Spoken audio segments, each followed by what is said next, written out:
Le Saint-Esprit ne t'habite pas pour exploser, mais pour régner en paix. Le vrai signe de la présence de Dieu en toi, ce n'est pas l'émotion, c'est la maîtrise. Tu demandes à Dieu de remplir ton cœur. Tu veux ressentir sa présence. Tu cherches des signes, des émotions, des sensations. Mais le premier fruit du Saint-Esprit n'est pas spectaculaire. Il est discret. Ce fruit, c'est le calme, la douceur, la retenue. Ce fruit, c'est une force tranquille.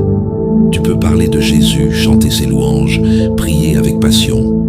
Mais si tu exploses au moindre mot, si tu perds ton calme à chaque contrariété, alors quelque chose t'échappe. Parce que le Saint-Esprit n'est pas venu te faire réagir plus fort. Il est venu t'apprendre à régner sur toi-même. L'homme naturel explose, l'homme spirituel maîtrise. Il ne nie pas ce qu'il ressent, mais il ne s'y soumet plus. Il ne laisse plus ses émotions prendre le trône. Il écoute, il respire, il prie.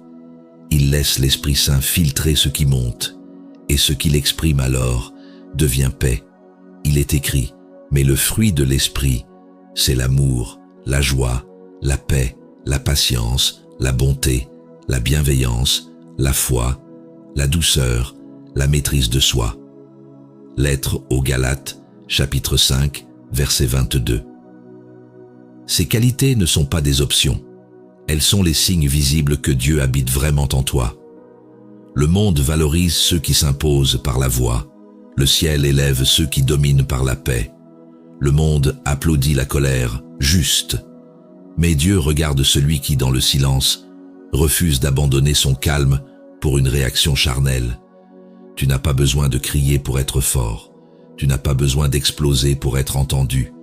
Tu as juste besoin d'être habité. Habité par celui qui calme la mer, par celui qui a gardé le silence devant ses accusateurs, par celui qui règne sans bruit. Le Saint-Esprit ne te pousse pas à réagir, mais à discerner. Il ne te propulse pas dans la colère, mais t'en protège. Il ne te justifie pas devant les hommes, il te sanctifie devant Dieu. Alors la prochaine fois que tu sens la tension monter, n'appelle pas ta colère à l'aide, appelle l'Esprit.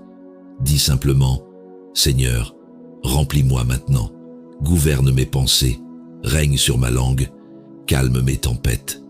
Et tu verras qu'à cet instant précis, le fruit commencera à mûrir en toi. Un calme divin, une paix qui dépasse l'entendement, une victoire invisible, mais réelle.